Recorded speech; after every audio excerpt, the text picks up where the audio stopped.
very important at each moment. When Steve was first diagnosed, we had some amazing conversations that we never had before. I went to visit him in the hospital, sat down next to him, and held his hand, and sorry, I should be on a rotating. Just stand in the back corner and we're all And project. And I mean, we both cried. Like, I don't think we'd ever cried together, and it was amazing because he's 6 years older than me, and I'm the little annoying brother. Can you hear, Shelly? A little bit louder.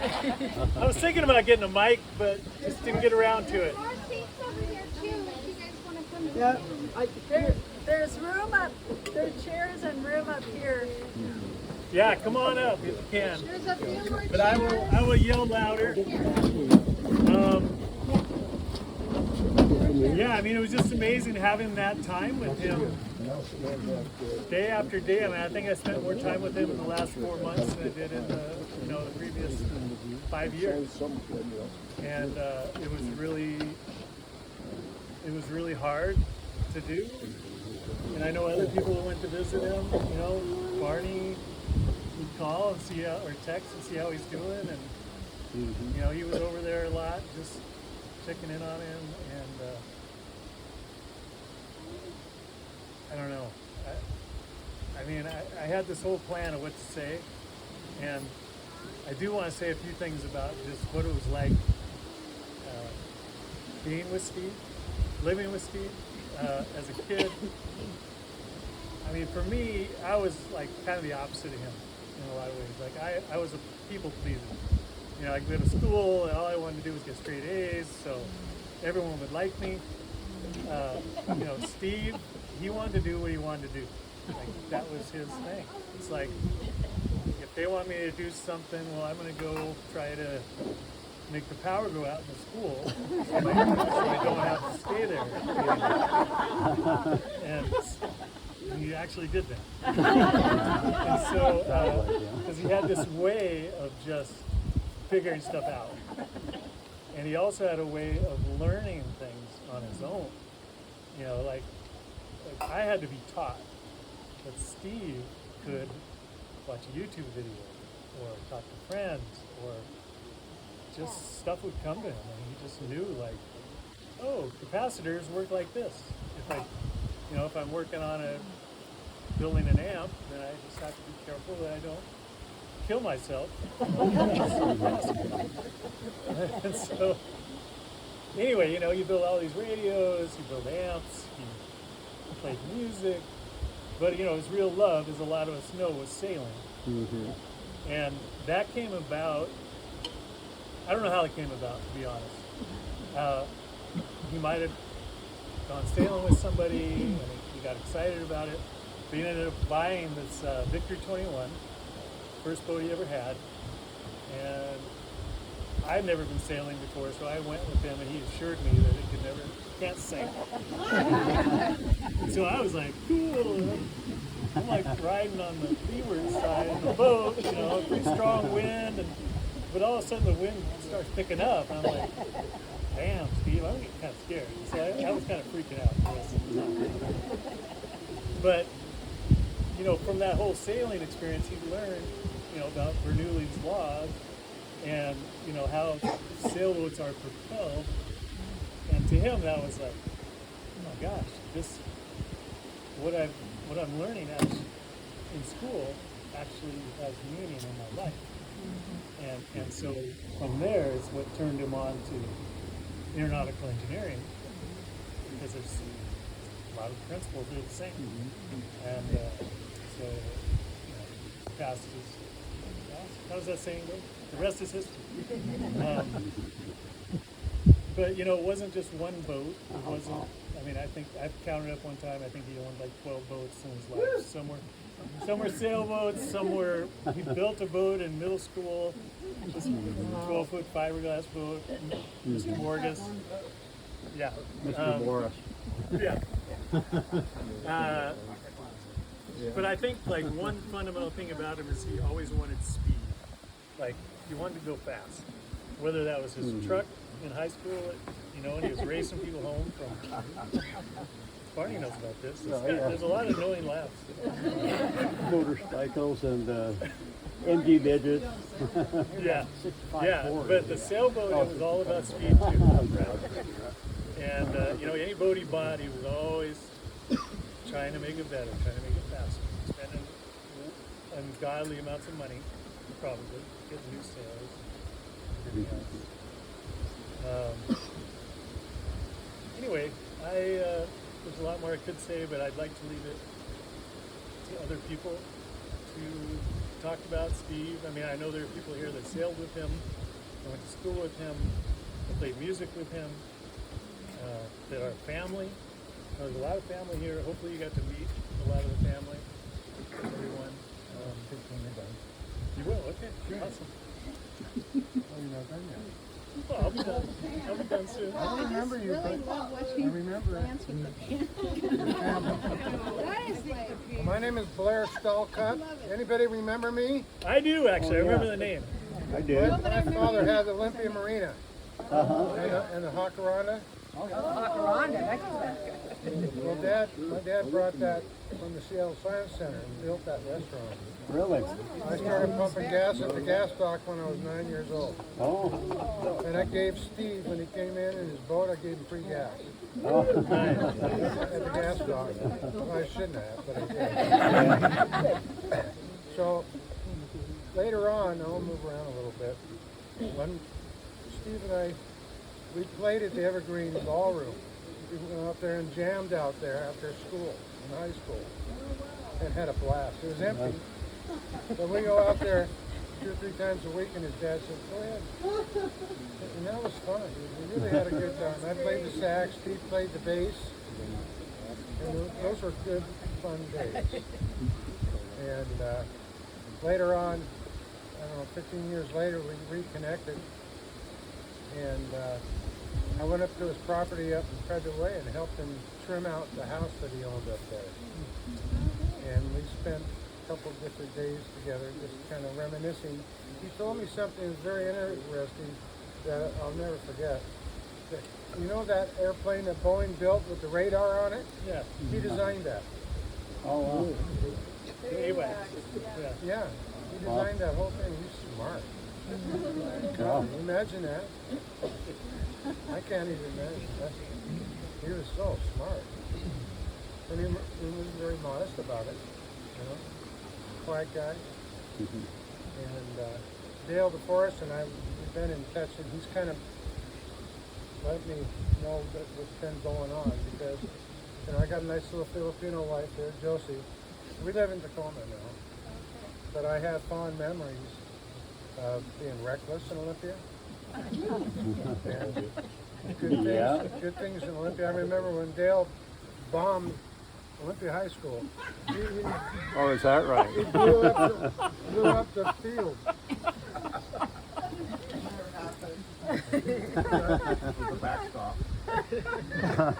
Good memories.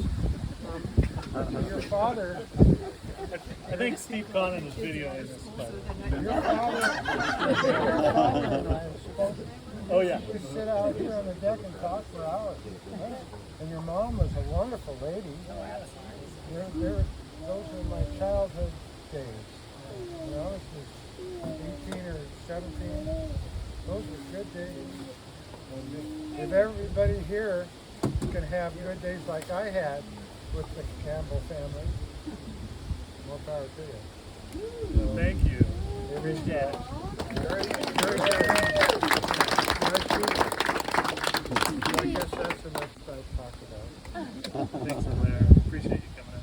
Yeah, well, we were late. Traffic was terrible on I-5, so but we made it. That's good. Thanks for having us. Nice to see you. Yeah, you're welcome. Yeah. Coming. Yes, he was a good man. So who, I'm curious of everybody out there, can you raise your hand if you sailed with Steve? Oh, yeah. That's great. That was so cool. Yeah. You got a lot of people involved in sailing. Yeah. I know there's one person here who has a pretty good story about that. Dave, if You want me to start? People that know. Oh, okay. Oh, he's standing up. Well, once you called me out, right? Yeah. So actually, got to know Steve when I was in middle school before I met this guy. And one thing that I knew about him is he was scary smart. And that's what you have in common with your brother. I don't know about anything else, but that. And so I was, I think 13 years old, maybe 14. And they decided to do a lake fair regatta for sailors. And they were going to do juniors and seniors, right? So juniors and then grown-ups. And lasers. And Steve had a laser, one of those mini boats that he owned. Yeah. And so I was there because several friends of mine were going to be competing. And so I'm standing around and helping them launch and everything, and it never occurred to me to be a part of it. And Steve grabbed me and he said, how come you're not sailing? And I said, well, I don't have a boat. And he said, well, I'm here for the grown-up thing, so you should take my boat. You sure? Absolutely, yeah, take it. And so I won the regatta, and Oh, cool. and he immediately cemented himself as a friend in my mind, and because he'd made something. I mean, I never won anything in my life, right? I wasn't very athletic, and so and that was the beginning of a friendship where I think you all know this: friendly, thoughtful, and generous were the three things that I would say about him, in addition to being scary smart. And then over the years, we raced against each other when he was on Vector Space and on the Victory. And then more recently, he bought Damn Yankee, which was kind of the boat in town for decades. Yankee 38, built hell for stout, and it had been kind of allowed to fall on hard times, and he put a lot of effort, and now I'm finding out through his own ingenuity, to bring it back to really peak condition. And so when I heard that Steve had passed, it was terribly sad to me. And I'll tell you, I lost an uncle to the same glioblastoma. It's a terrible disease. And so live your life, because it doesn't, once the diagnosis comes, you don't have much time together. I'm glad you spent the time. So anyway, that's the story. Thanks. Well, and Dave, I think you're modest too, because he's a damn good sailor. Well, the next day we had an El Toro regatta on Capitol Lake. I won that too.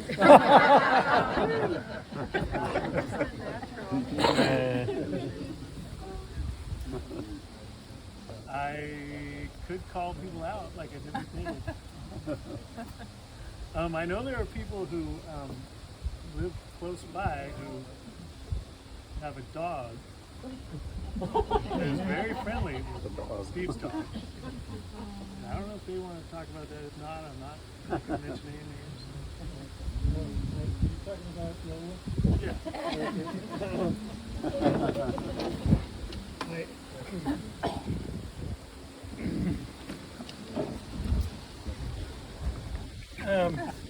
I'm Craig, my wife Tammy, and we have a place a few houses down.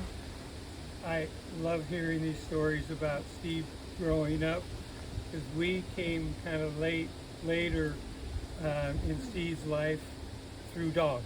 You talk about sailing, that man loves dogs, and I do too, and we immediately became friends because of our dogs. And I'm sorry, but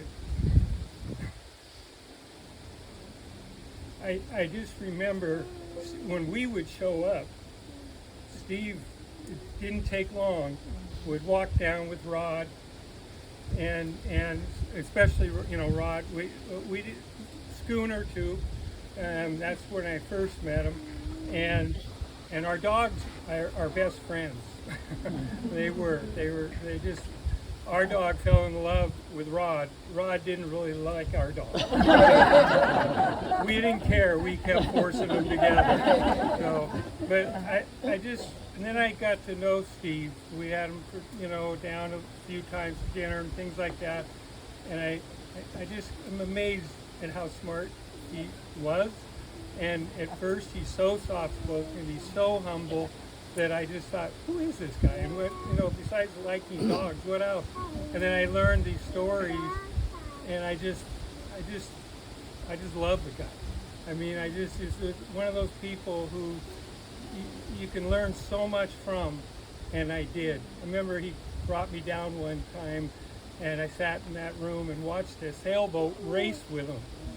I didn't even know what a sailboat was, let alone, and he taught me a lot just sitting in there, just watching the sailboat race.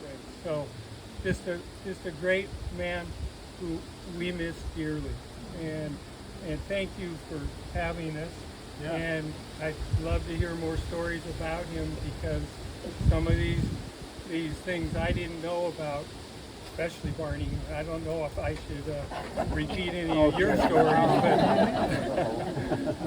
but thank you. Yeah, it was great.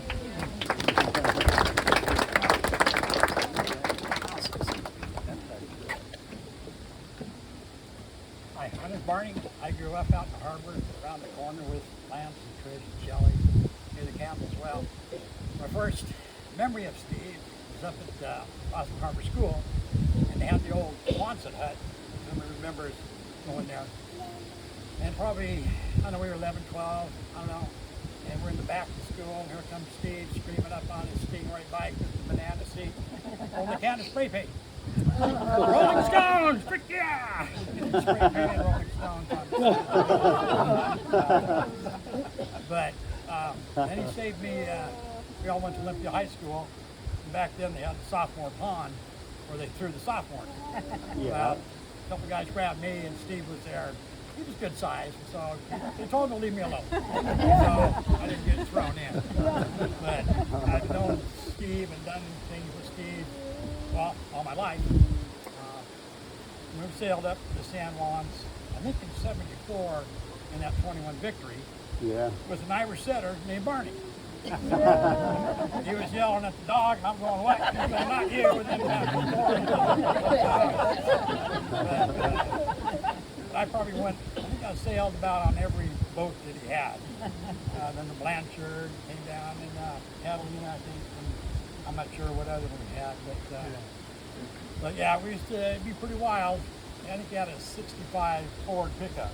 Yeah. Yeah, and we used to tear it up pretty good out here. And we used to go out, how many people are old timers here? We used to be Adams Lanes bowling downtown Olympia. Uh-huh. So we'd go in there when we were 16 years old, and he'd serve us on the beer, serve us beer. So we'd be drinking at the bar. We were 16 years old.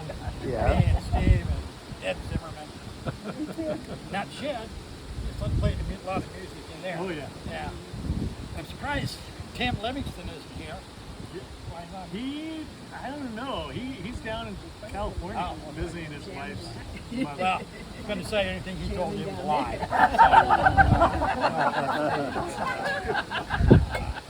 But yeah, we had a lot of fun. He's a good man, great sailor, and I'd say he was smart. And I did ask him if he had top clearance at Boeing, and he told me yeah. And I said, you ever been to Area 51? And can't tell you. But yeah, he was a lifelong friend and a good friend.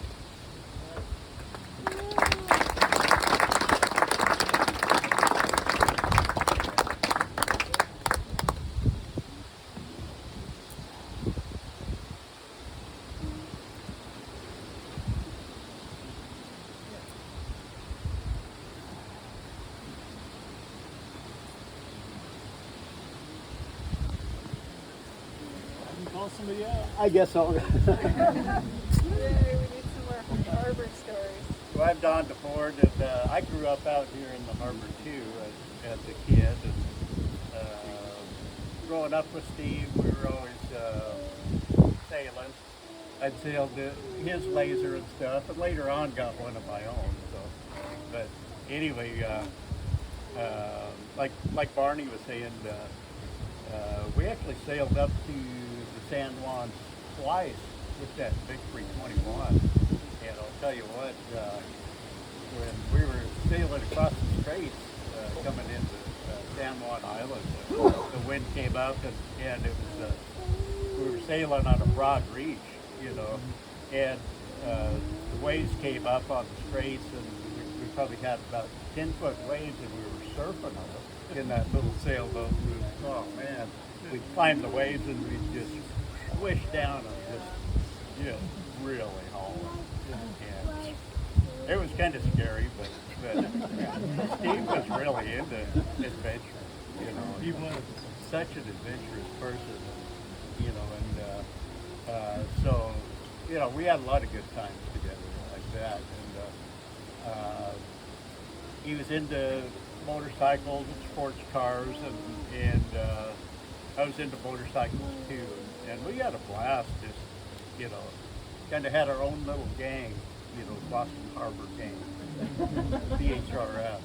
And, but anyway, our gang was, you know, we were good guys. We weren't mean, but we kind of had a bluff on all of the Olympia crowd. They thought we were the toughest gang around. You know, we could walk into a party and they'd go, "Oh no, it's BHRF." Go, okay, got to be nice to those guys. But anyway, Steve was such a kind-hearted person. I mean, you know, always had a good time. You know. I was always glad that Steve and his friends liked me. You know, it's like they never picked on me. Yeah, no. It's kind of nice. But anyway, Steve was a really good guy, and yeah. But that was my experience. Mainly, I took off, and later on been living in Eastern Washington the last 40 years, but since moved to Oregon. But anyway, I just sold my laser boat. I just had a laser and was out here sailing it, gosh, about a month ago, and I decided, gosh, this is too hard on an old guy, you know, to get him and leaning out, trying to, you know, sail. But anyway, Steve was a good guy, and those are a few of the stories that I had that I should tell anyway. Yeah, thanks, Don. Yeah.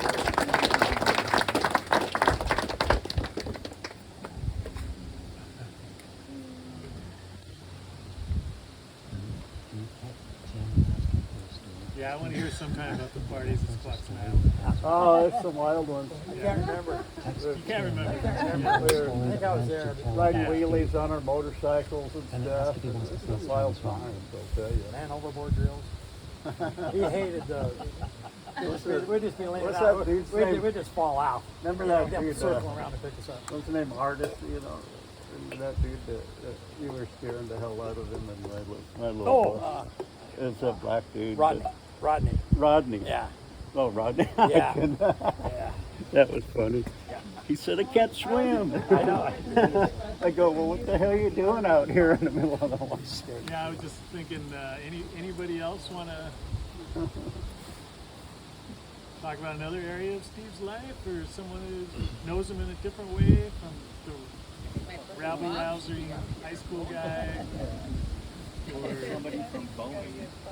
Yeah, is there someone from Boeing here? I'm thinking my brother Bob should be up here. I think Bob. I'm ready for Bob.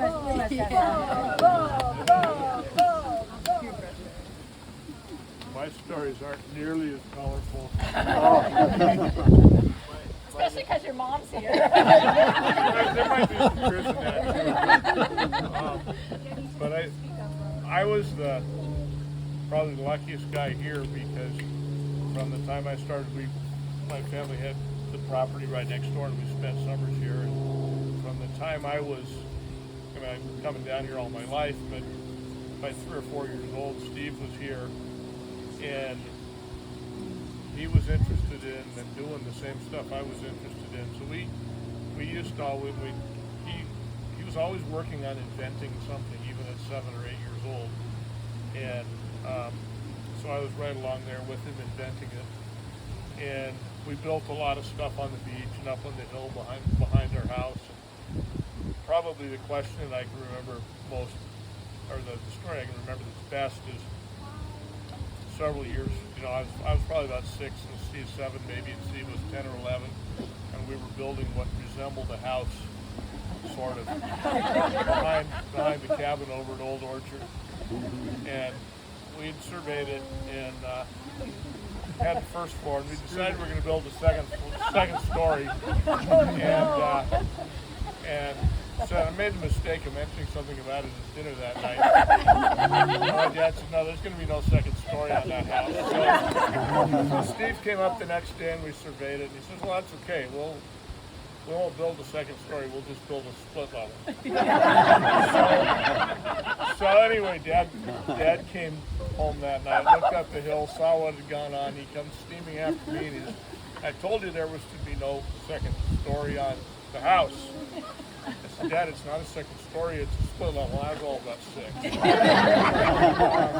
So I can tell the truth now. Steve primed me with that answer. Got us both off the hook. But that was one of many Bob and Steve building projects on the beach. Fortunately, none of them survived.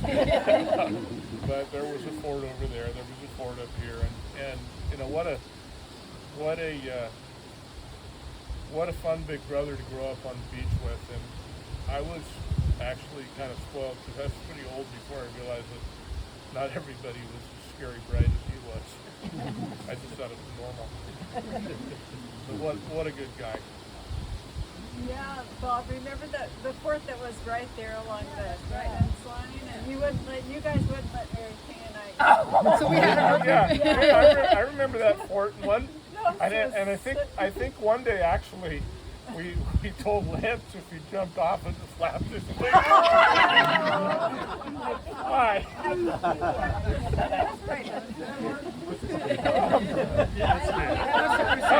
That worked out for you, Lance.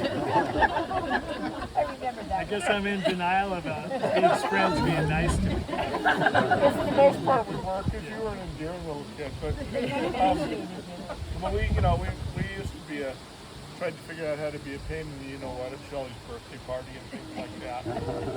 But anyway, as everybody I think is here, I'm lucky to have known him. How about the 25-cent flugelhorn? Well, you can tell that story. Well, but it's your friend. I was definitely thinking about that too. You need to tell us, Sally Jo. I can't. I will tell the story. So it was Lake Fair one year, and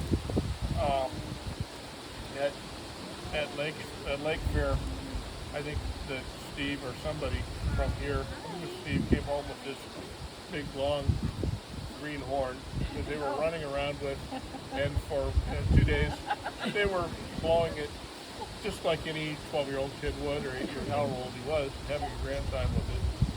And it kind of annoyed my grandmother, I think. She wondered what it was. And anyway, so they finally said, well, that's Steve's horn. And she says, well, go get Steve. So go find Steve. Says, Steve, Grammy wants to talk to you. Well, okay. So Grammy says, so Steve, I understand you own a green horn. He says, yeah. I'd like to buy it from you. They struck a deal and everybody was happy.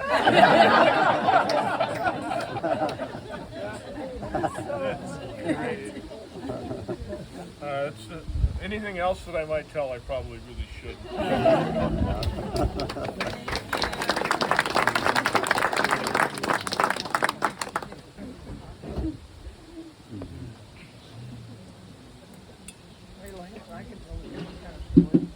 Yeah, go for it, Bruce. I can tell from here I can get up on the deck.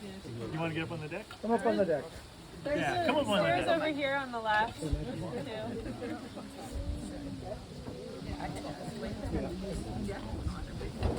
Wait a minute, where's the... This is Bruce Boulding. He's coming up. He and Steve were roommates I'm probably stealing his thunder, but they were roommates when they went to community college out in, what the heck was that? Westport?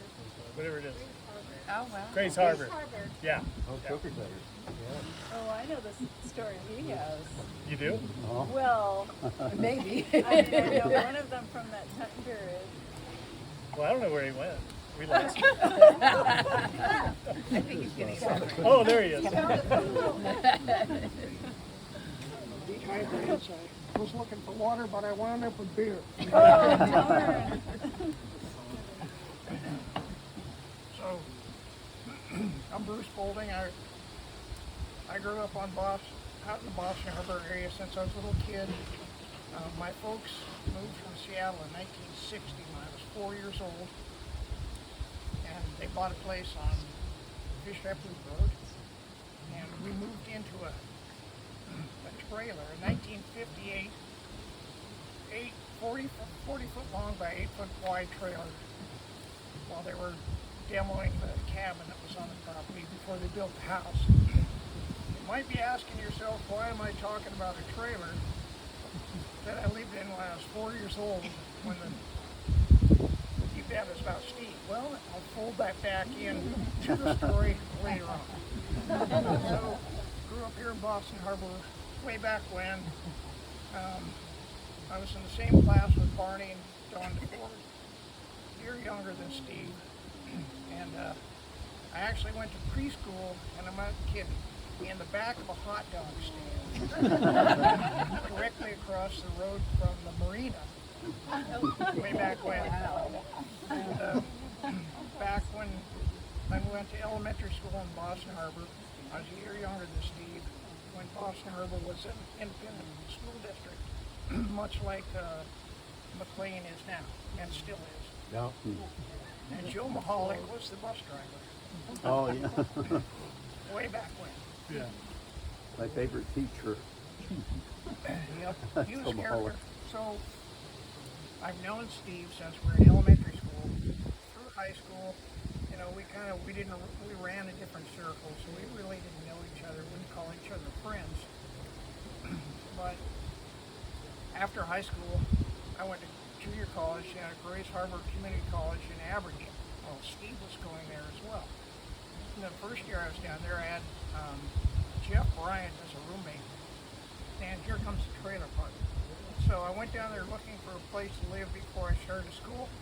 Couldn't find a house to rent, room, anything. So my folks still had this old trailer, 1958 vintage, 40 feet long by 8 foot wide trailer with a bunch of flat tires on it. Nobody lived in it probably 20 years. Well, not quite that long. Anyway, we ended up towing it down to Aberdeen. And Jeff and I lived it the first year, and then since I knew Steve was going to school there, so he became my roommate the second year. And I would commute back and forth with him in his little yellow Fiat. Yeah. Which he drove the shit out of. And it would wind that thing up like redlining the tachometer like in every year, all the time. So we lived together down there, and it was actually, before then, we never really had much in common. And then after junior college, we kind of went off in a different way, different directions. Never really had much contact, but I enjoyed the year that we lived together. And I don't know if any of you know this about Steve, but, and maybe it was just a one-off thing when we were living in Aberdeen, but he liked to drink beer. And so, in junior college, I was, second year I was 19 years old, and he was a year older, so neither one of us were of drinking age, but down in Aberdeen, that was not a problem. You could go to taverns or whatever and never checked ID, so I had this gallon jug, and we decided we wanted to just hang out in the trailer and drink beer there, so we drove up the road to a tavern about a quarter mile away. And anywhere that you are in Aberdeen, you're never further than a quarter mile from a tavern. So I go in with this gallon jug and ask the guy to fill it for us. And he goes, well, yeah, I guess so, but I don't know what I should charge you. What do you think I should charge you? And I go, I don't know, $2? And he goes, okay. So we would would go up to that tavern and fill the gallon jug for $2 and then take it back to the trailer and drink. And Steve was a little bit more of an enthusiastic beer drinker than me, and so he said, "Hey, we have these little 1-ounce shot glasses. I don't know where they came from, but he goes, we drink 1 ounce a minute. So on the tick of every minute, we would drink an ounce. And it started off fine, but after a while, it kept getting more difficult. But he never had any trouble. As a matter of fact, he could chug beer like nobody had ever seen.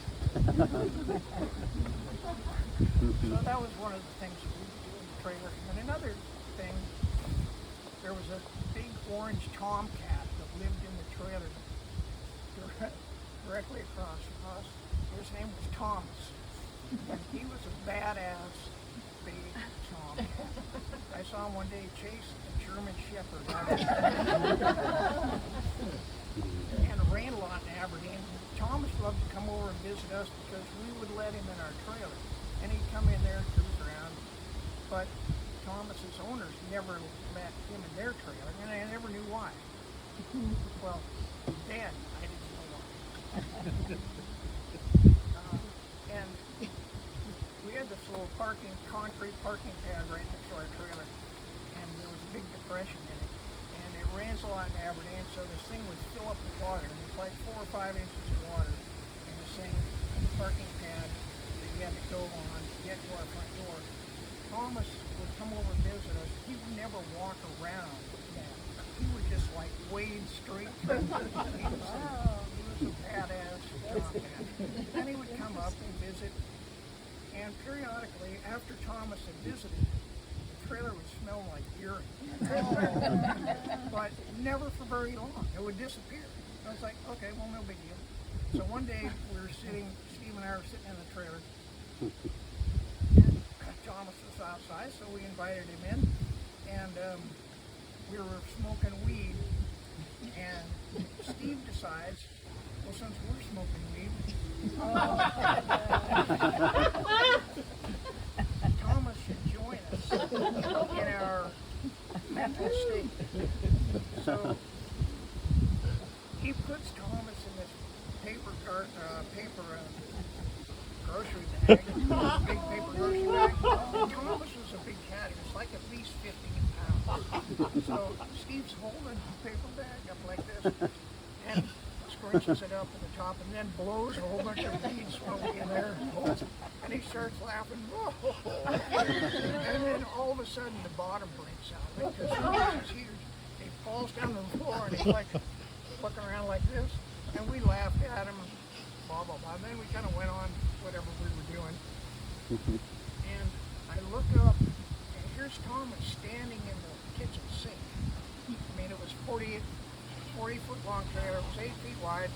So on the end, there's a living, if you want to call it a living room area, then a kitchen about this long, and 1 bedroom, small bathroom, and then a back bedroom. Well, Thomas was standing in the kitchen sink peeing. And then I suddenly realized, that's why it smells like urine. And then it goes away. We wash it down the sink. So I ran over and yelled at him, and it freaked him out. So he jumps out of the sink and then runs up to the end of the trailer, gets up on the bookshelf. And we kind of ignored him again. And then I look over and he's peeing on the bookshelf. And this big puddle of urine is like coming across the bookshelf and it's dripping down onto the back of the sofa. So we jump up, I pull the sofa out and whack Thomas with a pillow, which I came to regret later. And I went over and grabbed some paper towels and I'm like cleaning up all the pee on the bookshelf, and the couch has been pulled away like this. And I look down and Thomas has wedged himself underneath the sofa. He's completely stuck. He's jammed down there. His butt is against the floor, but fecal matter is squeezing out from underneath him. At that point, Steve grabs him by the scruff of the neck, kicks the door open, and Thomas took flight out of the trailer, never to come and visit us. Now, I know that's different from some of the other stories. Or maybe more dignified stories. But we've all got that side, right? It's plenty believable. So, speaking of sailing, there is a sailing segue.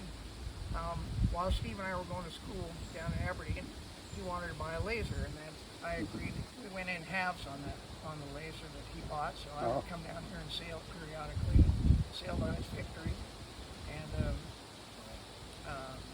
he was kind of a headbanger, hard rock kind of guy. So we ended up going to a couple concerts together. I was trying to remember him, Uriah Heep and Blue Oyster Cult. Oh yeah. And then he was a big Robin Trower fan. And I'd never heard Robin Trower until he was like repeatedly played Robin Trower in his 8-track in the little yellow Fiat. I actually become a really big Robin Trower fan. And I actually saw Robin Trower several years later, coincidentally in Aberdeen, in a tavern. Oh, that's cool. That was a great show. Yeah. So yeah, after Grace Harbor, we just kind of separated again, and our lives diverged. But that was my time with him, and it was enjoyable.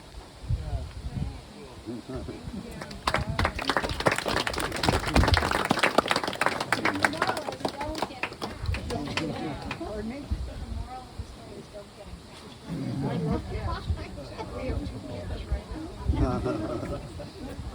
Oh boy. Good. Well, that's hard to follow. That is. What a beautiful day for sailing. Definitely. Oh, Steve would absolutely love this. Mm-hmm. Well, so I'm, I've been with Steve for how many years? It's been a long, long time. I feel like I grew up with you guys. I remember when Lance had a high squeaky voice when I first met him. So it's been a long, long time. And I love all of them. Steve was special. Steve was very talented, and he had his own personality and his own will, a very strong will at that, but very adventurous. So he did a lot of things on his own. I guess the story I'd like to tell is one time he invited us to go with him and the dogs up to the Skagit River on his riverboat. You remember that story. And Trig was there. Trig was also there. Can you hear me? Yeah. I don't have a very loud voice, but it was a night. It was supposed to be in the 90s. It ended up being in the hundreds. It was just super hot, and so we were just kind of struggling, but just to keep cool. But it was on the Skagit River, which is extremely cold.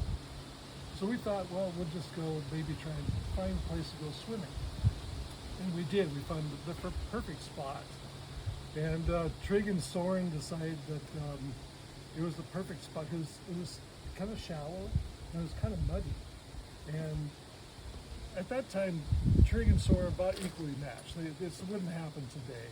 How old? But at the time, How old were they? let's see, how old were you? Soren was about that tall. Trig was about this tall. Well, it was when Taya was looking at colleges, Okay. like so before senior year. Yeah. how old? 12 and 7. 12 and 7. So suffice to say they were equally matched at that time. And it was kind of muddy, and it turned into this kind of wrestling in the watery area into wrestling in the mud area, and it just turned into a full-on mud wrestling extravaganza. And they were covered in mud, and it was just absolutely hilarious. And Steve and I enjoyed watching. It was that boat back there, right? Yeah, as a matter of fact, it was the riverboat. When you took up the river quite a bit. Lots of other stories, but I'll let you guys take the floor. Thank you, Steve. So we're getting close to the. We need to follow the schedule. I'm a planner. Everyone who knows me knows that. So we're going to follow the schedule to the T. So we got 2 more short ones or 1 long one. Well, are any of the nieces or nephews brave enough to get up there, tell some stories? Don't, I'll call him out. I don't know where Matt is. Here you are. So most of you, everybody who's here, of course, has received the graciousness of the Campbell family.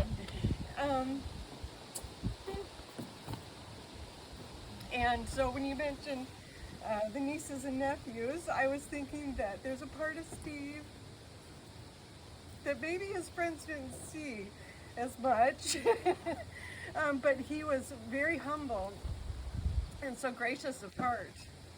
And the first time I saw that was when when I met the family, but when the grandkids started being born, you know, he was like the great uncle, right?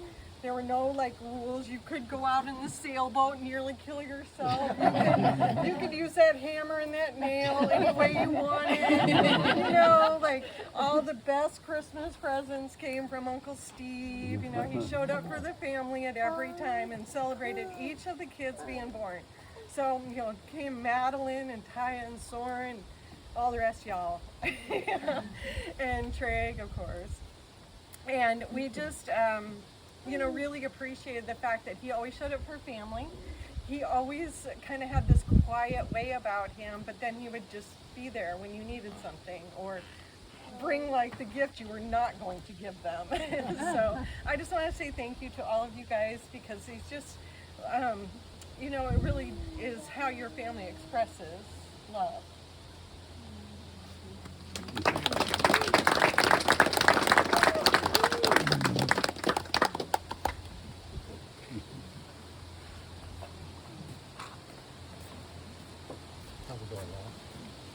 good to see you, Steve. I moved out here in 12th grade from middle Olympia, and I remember going to Boston Harbor School. First guy I met on the bus was Steve Campbell, and it didn't take me long to realize he was a tinker. He couldn't sit still. He was more interested in a soldering gun than female attention, or even Dick played football in that yard for all day, all weekend. Steve would be in there with a soldering gun making an amplifier. He had no interest in doing that. He was a social person if you were a sailor. And man, did we sail like everybody else, a couple times up to the Blondes. We raced everything up and down here. We've all had multiple boats. In fact, that's my hobby cat. But what I found about Steve was, everybody else has said it, very forgiving. If he took an interest in you, that was a good thing. He felt pretty safe. But I think one of the things I really regret is I came out of Lewis County, and Steve had just bought the house out on Little Hannaford Road. And so he called me, and we got back in touch more since my wife's passing. And so I'd come out here, and we'd just talk on the porch forever. And he kept saying, "You got to come over here and check this house out." And for some reason, I just never did it. But I wanted to really bad, because, you know, I have a construction background, but he didn't need it. He had every tool too. But the sad part was, that was one of our last times we talked. I remember finally getting an idea of where he was in the nursing area of that phase of the end of his life, and I did get to visit him 1 week before he finally passed. So I felt very fortunate to get that sort of finished. I didn't feel good for a week. I mean, I was sick. So, to Steve. Yeah, Steve Connon and I, we had a lot of phone conversations about Steve and Campbell, and you know, I knew just how much he cared about him, and I remember sailing with you guys. I don't know if you remember that race. It was on the Victory, and it was like 40 knot winds. And The day we flipped over. well, we didn't flip, but it was scary as hell for me. And we were going right past like Signet was right next to us, and it's this giant. What was it, like 38 feet? Yeah, 38-foot boat with like 10 people on the crew, and That's about town. there's 4 of us on here. Steve is like grabbing the halyard. He's holding on the halyard and like hiking out, trying to keep us. I mean, he We was weren't crazy. gonna let Cygnus beat us. No. It's only like $1 million boat. Yeah. I think the guy that owns the wood, what's his name? Dwayne Smith. Yeah, Yeah. Smith. That was it. Yeah, and at one point there was so much water in the boat, and Steve, like, my brother, almost fell out of the boat. I mean, he was able to grab onto like the main sheet or something to pull himself back on. And I was just like, what am I doing here? But we survived somehow. I mean, I don't know. I don't think we won. No, I don't think we won.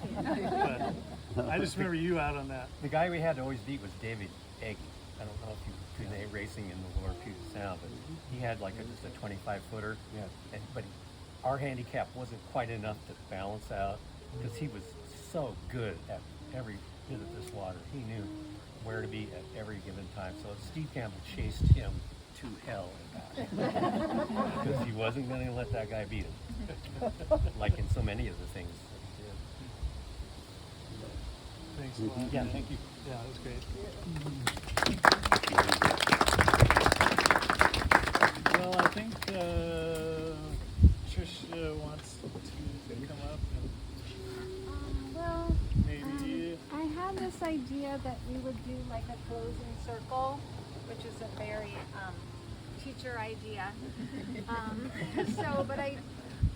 So my idea was that we would have a closing circle, and but I don't think we need to necessarily make a circle, but I just wanted. I mean, everybody can see each other. I thought it would be nice for us just all to stand up and just. Do you think we should go down and make a circle, or would that be like? I think too it's hard? fine here. Okay, so basically, I just wanted everybody to know how grateful we are for you to be here, and how important it is for us to recognize that one person brought all of us here, to honor Steve, and we're all here together, and just to really, if we can look to the future as a time for us to really celebrate the people we love when they are with us, and just realize that each one of us is so important in the circle of humankind, and that in the end Steve brought all of us here together with who he was in different places of his life. And so I just wanted everybody to really take that with you, take it with you that, these connections are what are really the most important things that we can ever have, our connections with other people. And it's so hard to lose, it's so easy to lose sight of that. And I hope that everybody leaves here knowing how much we appreciate that you are here and you came to help us celebrate his life and feel this connection. And that if we can send Steve off with the love from all of us and just keep that with us as we keep moving on. So,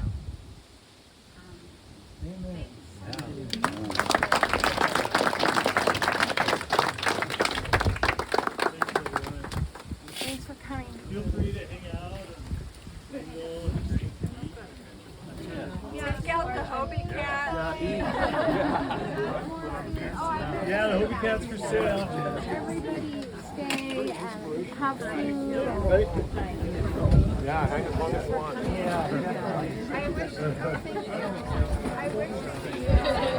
your This young lady.